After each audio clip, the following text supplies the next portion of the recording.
Steve, now I'm hungry for chili. So, final presentation before lunch.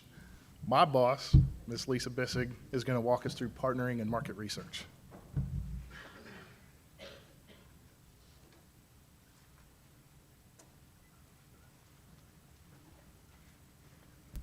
A little shorter than Steve, but I do talk really loud, so I'm sorry. They're going to adjust my volume. So I'm Lisa Bissig. I'm the Regional Contracting Chief for the Great Lakes and Ohio River Division. And I'm kind of glad that I'm last, and sorry, Steve, you had to take all of my questions, so I'm not sure you're going to have anything for me, but that's okay. I'm sure we'll find something to talk about today. So we're going to actually talk a little bit on our market research and how we're partnering with you and how we actually need you on our procurements to help us shape those, and how we use the information that you provide to us to make our acquisitions even better. So if you'll go to the next slide for me. So I kind of made up these terms. We don't have technically anything called firm or fixed requirements, but it was a good way to describe it. So a lot of times when we put something out for bid, it is a firm requirement. You know, we have to build a certain hospital on a certain location. It's got to be a certain square footage. There's nothing we can do about that. So even if you think we should make it a little smaller, sorry about it. We can't do that. So we can't help some of those. So we do have some firm requirements where we don't get a lot of your input into changing and shaping that acquisition. But then we have some flexible ones. And so that's where we are really trying to utilize your feedback into shaping what we're going to do and how we're going to advertise this. And that whole list that Steve just went through, that is exactly what we did. All of those IDIQs and IDIQs, requirements, IDCs, whatever term you're used to, those indefinite delivery, indefinite quantity type contracts, this is where we can really use your feedback to shape those because we have some leeway. The basic requirement stays, but how we structure those contracts, we're going to use your information to make sure that we have the best tool in place. So we're going to go through a couple different types. So even on firm, go ahead to the next slide, please. So even on those fixed or firm requirements, we are still going to get some market research from you, and it's still going to help us. So it's every type of procurement. Even when it's fixed, we can still use the information. We maybe can't change the square footage, right? But there are things that we can change. So maybe when we put it out, you tell us that the evaluation criteria is too restrictive. We would love to bid on this, but we can't meet your basic minimums. Do you really need that? Because sometimes we don't think that it's restrictive. You know, we're not trying to do that. We want maximum competition. We want to get all the best contractors. We want all of the best pricing. So we really want to maximize it. So we don't want to be restrictive, and sometimes we don't realize that we are. So even on those fixed requirements, we have some leeway on what that evaluation criteria can be. Sometimes it's our technical requirements. Maybe we've been very prescriptive on something that we're trying to do, but you have alternative methods. Maybe we can change some things. We can't always, but sometimes we can. And we get that information from you on how we can shape those technical requirements as well. So it's not just about the acquisition strategy, but the actual project itself. We always, of course, use this information to do our set-asides. Are we going to go unrestricted? Are we going to go small business? Are we going to use one of the other socioeconomic categories? Are we going to use small business reserves and just, reserve a few of your contracts on one of these pools for our small business partners? And so there's always something, no matter what type of procurement it is, that we can use your feedback to shape. So now on those flexible requirements, though, everything that I just said for our fixed requirements still applies, but then it goes even a little bit further. And so in some cases, we might be able to define our geographic boundaries. So Steve kind of talked about this just a minute ago. Some of our contracts are nationwide, or we say enterprise-wide, but that's the term we use. Some of them are region-wide. Some of them are district-wide. Some of them are site-specific. We've got all different variables that we can do. And so we want to know where you can perform work. What's the difference between working in Kentucky, working in New York, working in California? Tell us where you can perform services. So the best thing for us is to have as much flexibility as possible. We want to open up that geographic boundary as much as we can. And so if you can go out of the Louisville district boundaries and get to, our whole region and add in some of our Great Lakes areas as well, or maybe we can get some space up in NAD or SAD, one of our sister divisions, and we can expand that. That's great for us, right? One tool and help out everybody and give more tools in the toolbox to accomplish the mission in an easier way. But we don't want to do that at the expense of maximizing competition. We don't want it to be too restrictive. We don't want to put too big of a geographic boundary in place that now certain people can't apply or can't submit. So we really want to find that balance. And so we're asking you to tell us where you can work. Instead of us saying, this is our boundary, we want you to say where you can provide our services. We're also looking, we use your information to target how many contractors we're going to award per pool. So sometimes you'll see us put out, we're going to award up to 5, right? Or we're going to award up to 10 contractors in this. So we use the information that you provide to set that target. So if we have, we might ask you, how many projects can you work simultaneously? How many project teams can you work? How many locations can you work in at one time? How much bonding capacity can you get? And then we take that information and make sure, okay, if we have a $300 million requirement, we can't only have 5 contractors if you can only get bonding for $50 million each, right? We're not gonna have our whole capacity squared away. So we know we need at least 6. We're probably gonna go up to a target of more 8 to 10 to make sure. Or if we expect to have 20 simultaneous projects at any given time and everyone can only do 2, we need to have what's my math there, 10? Yeah, sorry, that was even an easy one, my bad. So, so we know we need at least 10, probably 12 or 14, to make sure that we can cover all of it. So that information is really important. So when we're asking you some of these things, we're not judging you. We're trying to, like, why can't you do more? That's not what we're looking for. We just want to know what you can do to make sure that we set everyone up for success and make sure that we can get the benefit out of these tools and that you all see the maximum benefit as well when you're bidding on them and getting the awards. We can also determine the scope of the contract. So, we talked about it just a minute ago. We had all those AE contracts, right? All those different types of services. And sometimes we can put them all in one big contract. And sometimes we break them out separate because you have your own specialties. So we ask you, what out of this laundry list can you perform? And then we look at it, okay, we had 100 respondees and 50 of them said they can do all of it, but then we had these other ones that said they could only do these specific subsets. And so we need to go ahead and do separate contracts for those because we want to make sure everyone can compete. We don't want people to not be able to compete because we put too much together, right? That consolidation and bundling piece, we look really hard at that to make sure that our scopes fit and so everyone can compete on it. So we're looking at that. We can also try to establish our capacity and our order limitations. So things like when we do an IDIQ contract, we put out there, the maximum order limit is $10 million or $20 million or $100,000, whatever the case may be. But we set that limit, and it's based on, yes, our projects, but also if you're telling us, hey, we can only do up to 10 million, and we only have 2 projects that were slated for this that are over 10 million, maybe we can set it aside, we can keep it at the order limitation of 10 million or under, because that's what, we're gonna have 50 of those. We just had these 2 that were gonna be 15 to 20 million. We don't need to go all the way to that 20 million. We can find another procurement method for that. So we really look at this information, if you're not catching that, to really shape those requirements. So it's really important for us. So when we send out let's go to the next slide. So the different types of market research.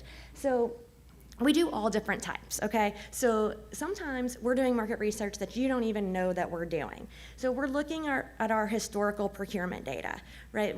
Most of these contracts are not the first time we've done it. We know how many proposals we're getting. We know what the success rate was.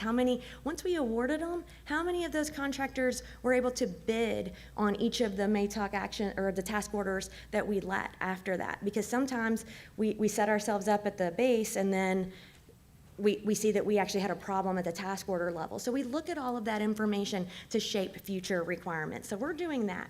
We're staying in tune with what you're telling us. We're looking at news articles. We're looking at your publications. We are engaging, we are reading everything. You know, we're staying up to date on the latest information and taking all that information into consideration when we're planning how we're going to set up these tools. Some of it's just personal knowledge. You know, Steve's been around a long time. I've been around a long time. We just kind of know some of these industry things. All of this talking that we're doing today, and I'll learn more about what you all do and the challenges that you're facing, then we can take that information and shape the tools as well. And then we also have our catalogs or our price indexes that we can look at and kind of see how, you know, prices may be fluctuating, or, you know, what's really driving some of our costs right now, and so that we just have that general knowledge of how we can shape our pricing aspects better.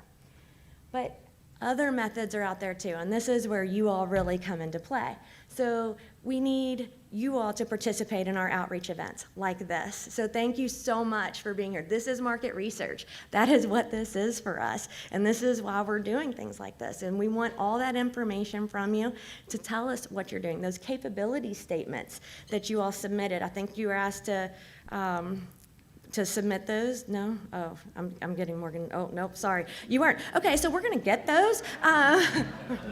Backtrack, sorry. We meant to, but that's okay. But we have a lot of them. You've got your small business representatives that you've been with, all of your contracting chiefs. A lot of you, we've got your capability statements on hand anyway. We have a database that we look through, and we have that. So we learn about what you all are doing.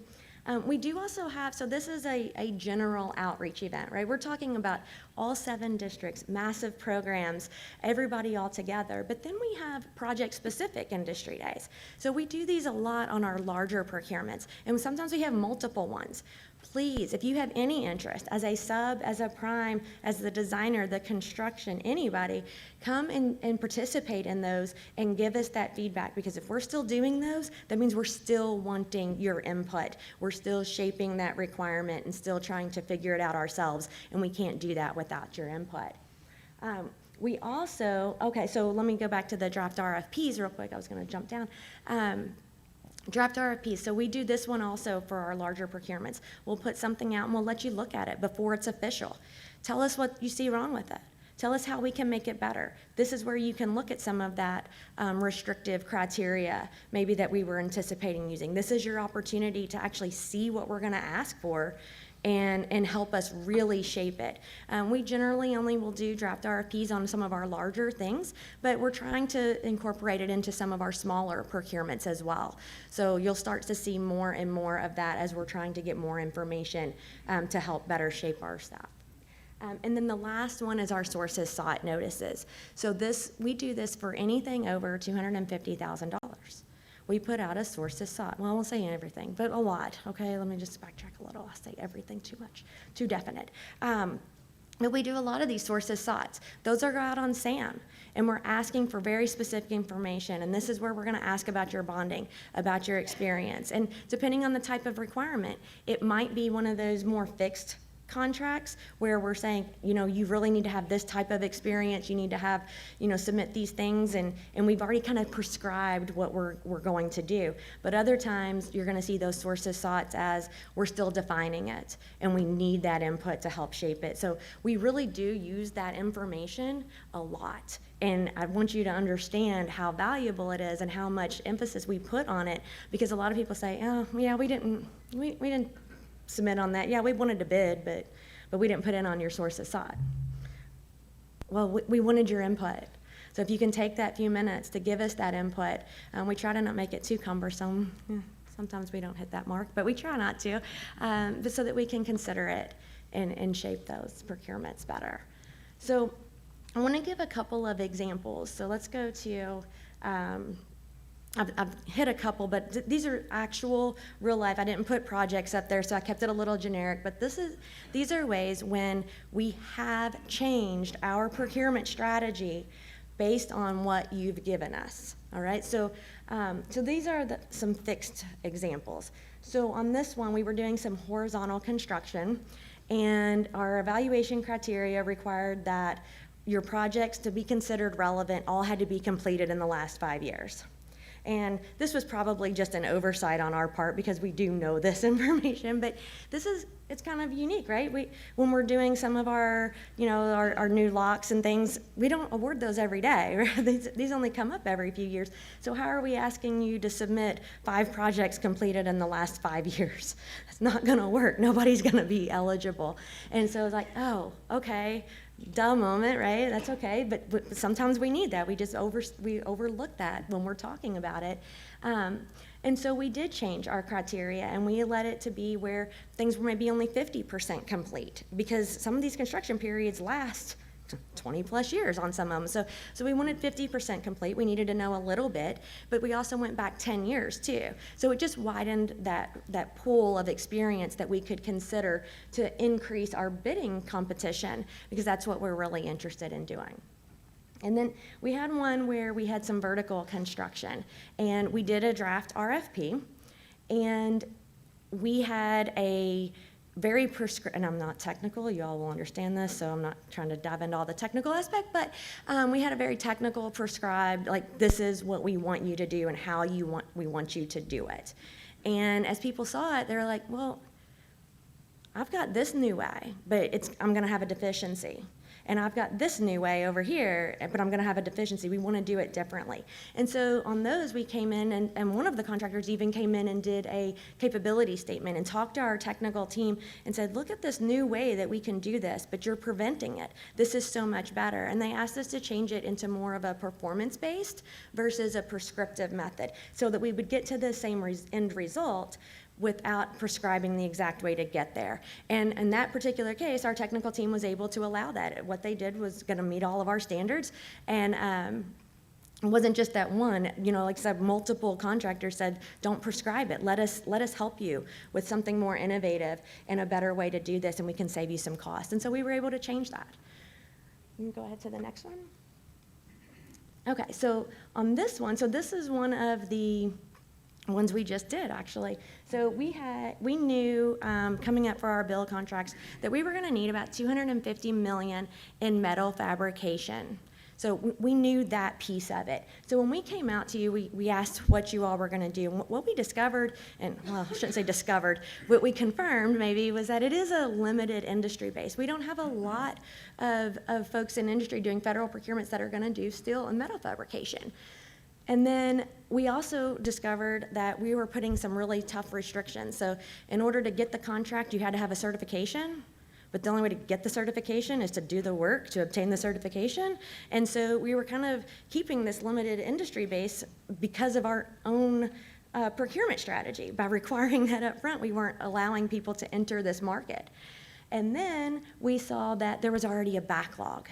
There was a backlog, and so we couldn't just award to 2 people. We needed the biggest pool that we could, because we needed to touch as many contractors as we could and get all those resources in order to be successful.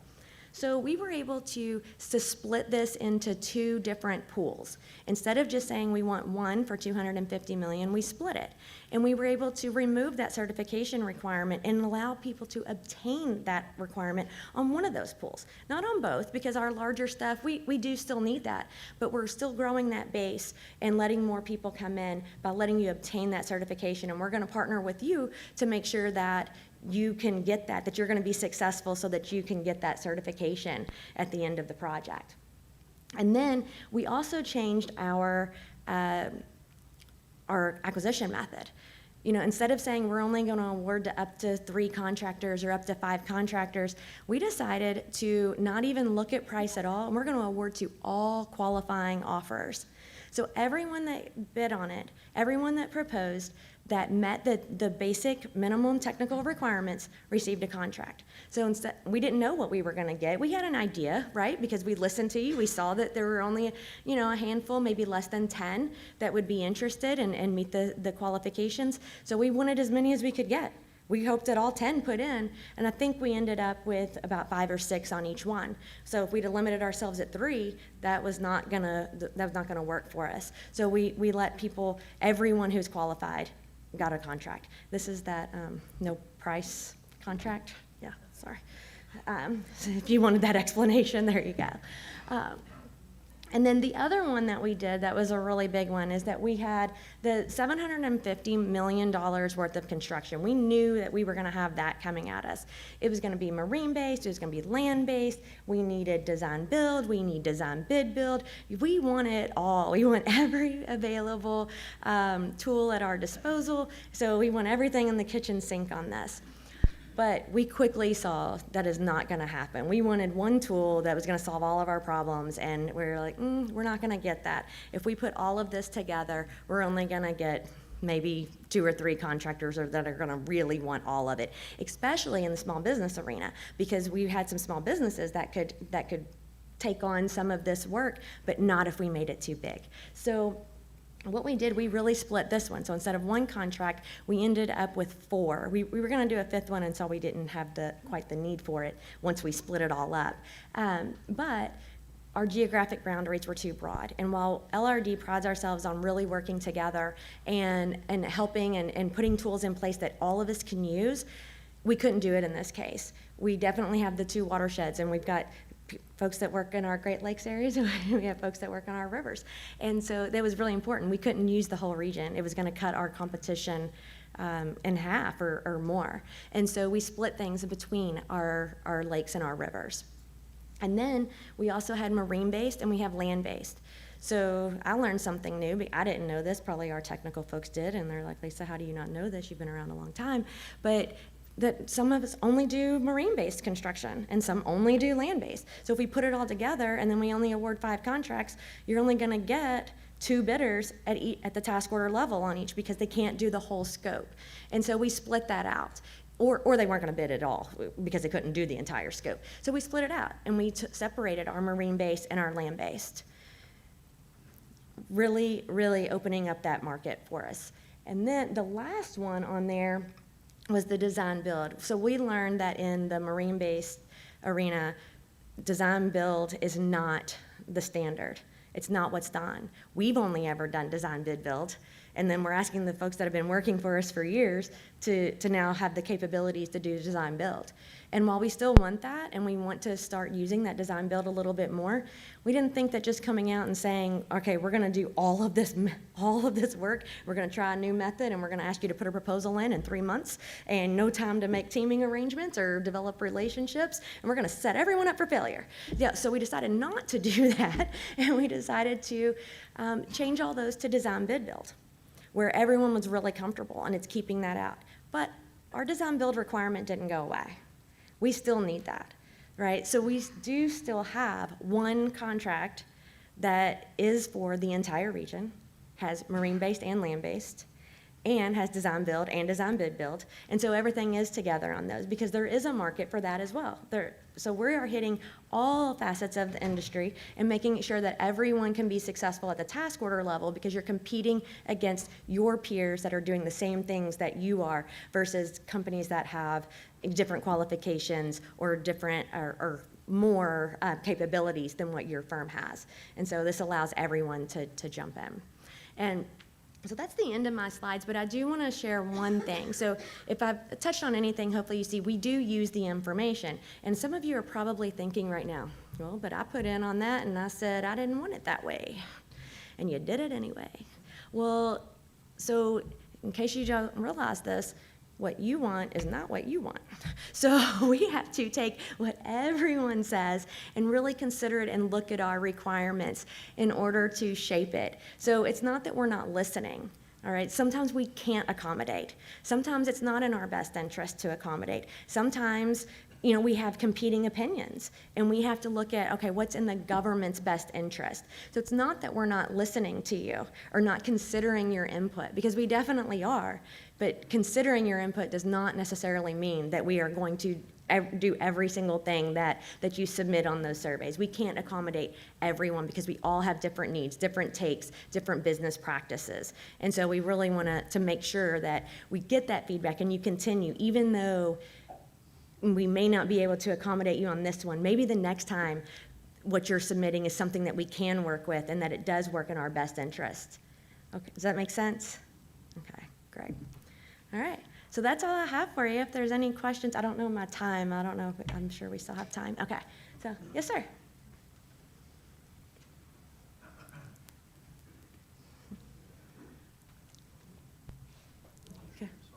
Why didn't you just crawl across all the people? Yeah, you just come on I down. was being nice. Right on down. So maybe not a question, but a statement. So small business, disadvantaged, and we do 5 to 10 sources salt per week. We spend a lot of time and a lot of effort. We got full-time employees that are doing that. And maybe not on the market research side, but definitely on the source of salt side, we never get any feedback. And so we are literally racking and stacking which divisions and districts are responding maybe positively to the source of salt we're doing. So maybe we put in on our 8A side, maybe we put on our JV with a veteran small business, and we see it go unrestricted. Why? How many people submitted? What was kind of that scorecard? Y'all keep it. We know you keep it, right? But at the end of the day, we are focusing on the divisions and the districts that are basically showing that they're listening via source of salt and they're actually doing something with those source of salt. And so because you do keep it, just a simple email from the small business, I know they all keep emails, and oftentimes y'all are sending out an email that says, hey, we got a source of salt out, and it's going out to a blanketed group of folks. Just a simple email that says, hey, we got this many from small business, none of them technically qualified. We got this many from 8A, none of them technically qualified. What that will help us do is focus in on their listening, and we will put in extra effort, and we will provide you more source of salt. And I know our teammates in the disadvantaged business world would also participate, because y'all don't get a lot of participation in those areas. Okay, that is great feedback. Really appreciate that. So we will look into it. I don't know if we're doing a good job on that or not. So we'll have that conversation later, and we will improve some way. Yes, sir.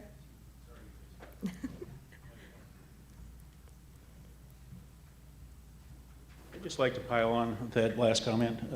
It's the same thing. It's the communication is key in success. And are you opposed to a phone call or an email from us, and would you respond to that if we did that? I mean, I'm pretty amazed that every district seems to do their contracting a little bit different. I'm the small business side, so I deal with small business people, and a lot of it comes down to the communication. It's a struggle to communicate. Okay. And really talking not just to the contracting people. You know, the contracting people are the most underappreciated, overworked people in the Corps. I'm just kidding. And they're smart people and they know a lot, but I need to talk to the technical people to really see what's going on, understand what their problems are, and let them know how I can help them. So the communication is one of the barriers I'm seeing that's really keeping us from being successful, Okay. all of us. Okay, no, that, again, great feedback, and that is really what we're wanting here, this feedback. This is, like I said, this is market research for us on how we can improve our processes and not just project specific. So we're never opposed to a phone call or an email, but it is hard sometimes. I'll just throw the caveat. It is hard sometimes. You get inundated, and sometimes things get missed. And there's some information we can't share, but there is information that we can, and we should do a better job of sharing that. And we can have conversations with our technical folks, our small business, our contracting, all areas. And something that you're going to see today in our, I can't speak for other divisions, right? I can speak for LRD though, is that we do try to be as consistent as possible. We're never going to do everything exactly the same way, but we do really strive for consistency, especially in our acquisition arena. We are really on the same page and trying the same tools and trying to communicate in some of the same ways. And what you're going to see in the breakout sessions this afternoon, even on the topics that are more geared towards acquisition, you're going to see our technical folks up here with us. You're going to see our small business up here with us. We are one team, and it takes all of us to answer all of those questions and to get all of that feedback. And so none of our panels are only going to have contracting or well, I just said none, and one of them is, but we're all still going to be in the room. But it's really focused on engineering and construction, so I probably don't know what you're going to even talk about, so I'm not going to be much help to you. But all the rest of them are going to have a multidiscipline team. So just to show you, and we're seeing that already, that we're not responding in the technical side. And so you're also going to see at our networking tables, we didn't just bring our contracting and our small business today. Our commanders are here. Yes, everybody wants to talk to them, but we also have our technical, our ENC chiefs, or our ENC technical leads are going to be here as well to talk those technical requirements. So we are hearing you on that aspect, and we're trying to make some positive changes in that regard, and we're going to continue on. So appreciate that feedback. Anything else for me? Anything online? Okay. All right. Well, thank you all for being here. And then,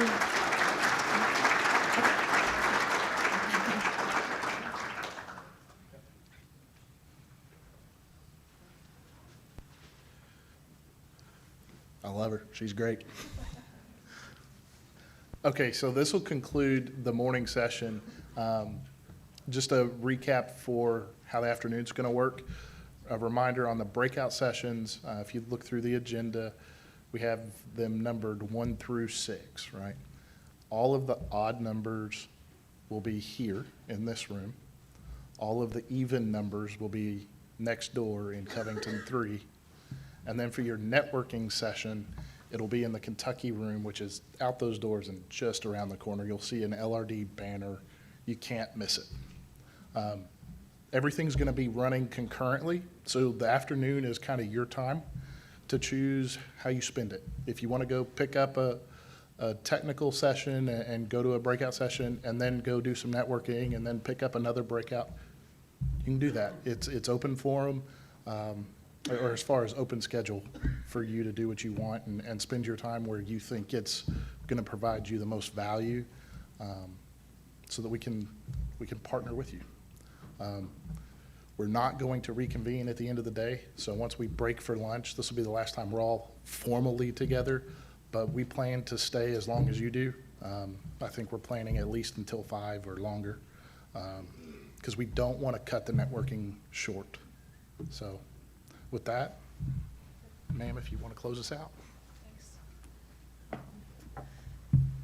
Okay, thank you. So like we've said, we're a little ahead of schedule, so I'm just going to ask the directors, the presenters, please come forward. Are there any questions for any of us, the leadership? Yes. Where is the agenda? Okay, is there any way we can pull, we'll see if we can pull it up here. Where else? Who else has a hard copy? We have a hard copy. I think we have a hard copy, so if you need to come see it, we will find the agenda. Pull it up. Okay, great question. The website is easy to get to. If you have, what's the web address? What would they search? Go ahead, what is it? Come up here. Okay, if you have your phones, this is a fun game. Get your phone out. Yep, It's coming. Okay, there that's it the is. website, that's the webpage, and the agenda is right there. Perfect. You may need your glasses, but come on up after. We'll keep it up there. We will not take it down. Great question. Any other questions for the team? Lisa, come up here too. A lot of talking. Anything else? Good. Okay, it sounds like we're about ready for lunch. So I'm going to ask the leaders here, commanders, I'm just going to ask if you'd come up here as well, DDEs. And if you would like to talk to any of the leaders, we'll stay up here as you move on to lunch. And then we're going to be in different breakout groups. We'll be in the networking area throughout the day. So this is not your last opportunity. If you'd like to beat the rush for lunch, go for it. I think we're talking a little. Anything else, Lisa, on that? Okay. All right. So on behalf of the Great Lakes and Ohio River Division team, I just want to close out with a few things. If I could get your attention just for a minute. It's going to be a little tough to hear us if you're online. I know that's tough. Okay. So again, I just want to thank you. Thank you for being here. Thank you for your partnership. Thanks for attending online. Thanks for staying and attending some of the sessions this afternoon with us and for your time with networking. I think you've heard us. I hope we've come across that we are serious about partnering We're the Army Corps of Engineers. We are a team of teams. We are part of the strongest Department of Defense in the world. We are the best Army, and you're part of that mission. We're serious about building that team and trust. And so we heard from you, we've heard that before. Communication needs to be both ways, and you need to get the communication you need when you need it and at the fingertips. So we're working on our web pages, we're working on different platforms. You've seen we're generally successful. You tell us online about a virtual event, we know this is the future. So we can video conference, we've all learned that, and we actually do that both on Teams and WebEx and a lot of platforms. So if you want that video chat to get to know us, it works. We are serious about winning, and winning matters to us. Winning matters to General McConville, to General Spellman, to you. Winning matters. And winning, our definition, and I think we share this, is that we want to deliver safely. Force protection and our people are number one, so we want to deliver safely. A quality project. When the Red Castle and your names go up on those signs that we're so proud of, that means quality. That means that whatever is going to be delivered is going to be what that customer needs to enable the mission sets, whether it be in our civil works and military. So we're really proud of our quality. We want to be on time. We're spending a lot of time on realistic schedules to be able to deliver the quality that we need, and that's part of that feedback on sources sought. And budget. We have a lot of funding, but that's all taxpayer money. It's not lost on us. And so we are trying to do our very best to place each and every dollar in the best way. Together, we're serious about service to our nation. So selfless service is in our DNA. That's why you're here, because you can make a lot of money elsewhere with private industry and other places, but you care also about the mission sets that we serve, and that's why it's so great. And last but not least, we are serious about innovating. And you heard from Lisa, we are doing things differently in this division than some others. And that's because we saw the workload. We can't do it the old way. It's just not going to work. It hasn't worked with COVID. It's not going to work moving forward. We want 3D BIM modeling. We want to be able to walk through it. We want the innovation that you all are seeing and working as well. And we have such a portfolio that we are going to be able to try some new things. Some things we're going to do the old way, and we're going to try new things and be able to learn. And we have a lot of examples of what you're doing. So please continue to help us to learn. We have an acquisition toolbox. We're really proud of trying new things in terms of procurement. And Laura, really want to appreciate Laura and Jill. So the contracting chain, just so you know, is really a parallel. We're really sensitive about crossing the streams and making sure that warrants and things are done ethically and responsibly. But you'll never know that when you see our team, because we're connected, and we're just really proud of both teaming within the legal profession and our contracting reps as we go forward. So I just want to wish you, as we close, nice lunch. I'm going to ask Steve to pinch hit for me tonight. I'm going to call you around 11 p.m. for my speaking tomorrow. Well done on that. But the happiest of holidays for you and your team. I know the work doesn't stop. It's probably going to get busier, but I hope you all have a chance to spend some time with yours. We live generally Louisville, but this is home for us. I'm living in Northern Kentucky now, but working in the federal building. And so this is home. Some of our other teammates and you are going to fly back to other parts. So safe travels for you. And let's not stop the dialogue today. Let's please keep things going. So that's all I have. Thank you all, and we'll see you back after lunch.